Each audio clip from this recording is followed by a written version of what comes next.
माता की, भारत माता की, भारत माता की। भारतीय जनता पार्टी ने उत्तर प्रदेश विधानसभा चुनावों में शानदार जीत हासिल की है। प्रचंड जीत के साथ बीजेपी ने कई ऐसे मिथक तोड़े हैं जो कई सालों से चले आ रहे थे। योगी आदित्यनाथ बतौर मुख्यमंत्री जल्द ही अपनी दूसरी पारी शुरू करने वाले हैं। ऐसे में अब सवाल उठने लगे हैं कि योगी कैबिनेट में इस बार किस नेता को कौन सी बड़ी जिम्मेदारी दी जा सकती है और पिछली बार सरकार में मंत्री रहे किन नेताओं का पत्ता कट सकता है। फिलहाल इसे लेकर कोई आधिकारिक बयान तो सामने नहीं आया है, लेकिन हाँ, कयासों का बाजार बेहद गर्म है। योगी आदित्यनाथ के बाद डिप्टी सीएम का पद किसे मिलेगा? योगी की नई टीम में कौन कौन शामिल होगा? इसे लेकर कुछ नाम बहुत तेजी से खबरों में बने हुए हैं।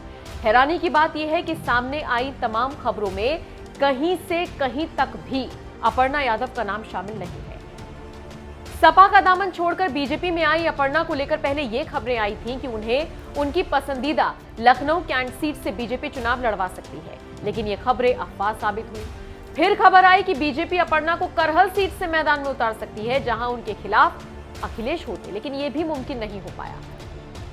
हालांकि अपर्णा से जब चुनाव लड़ने को लेकर सवाल हुआ तो उनका एक ही जवाब था कि जो भी पार्टी का निर्देश होगा वो वही करेगी।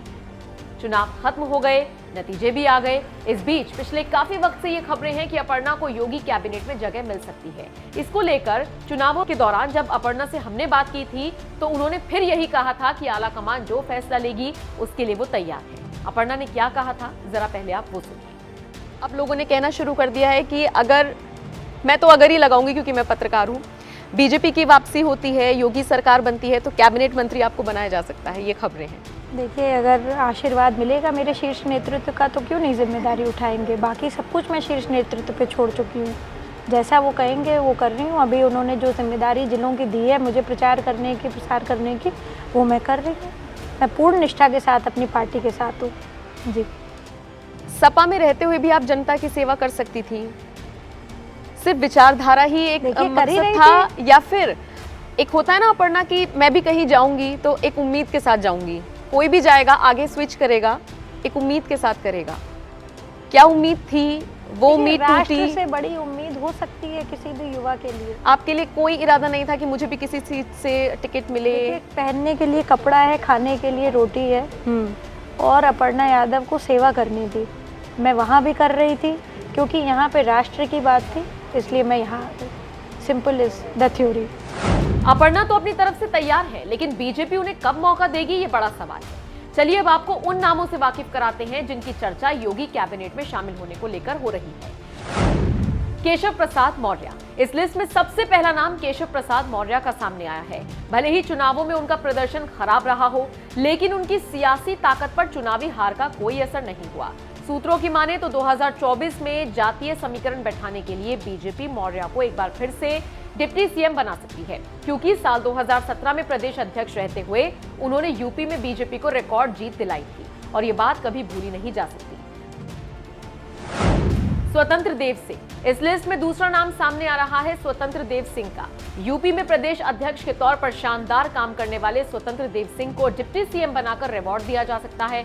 स्वतंत्र देव सिंह योगी सरकार में परिवहन मंत्री भी रह चुके हैं। प्रभावी कुर्मी समुदाय से वो आते हैं।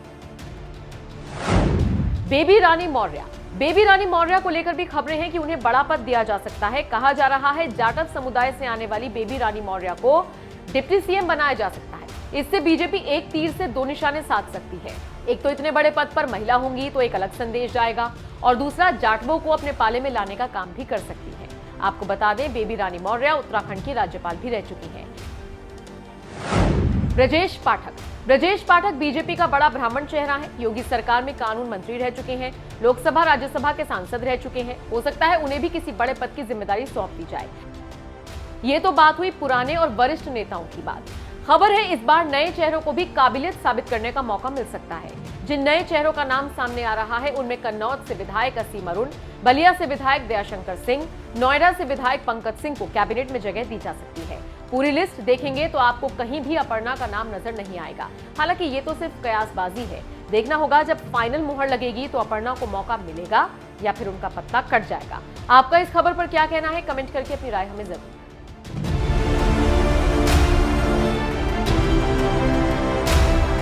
भारत माता की, भारत माता की। भारत माता की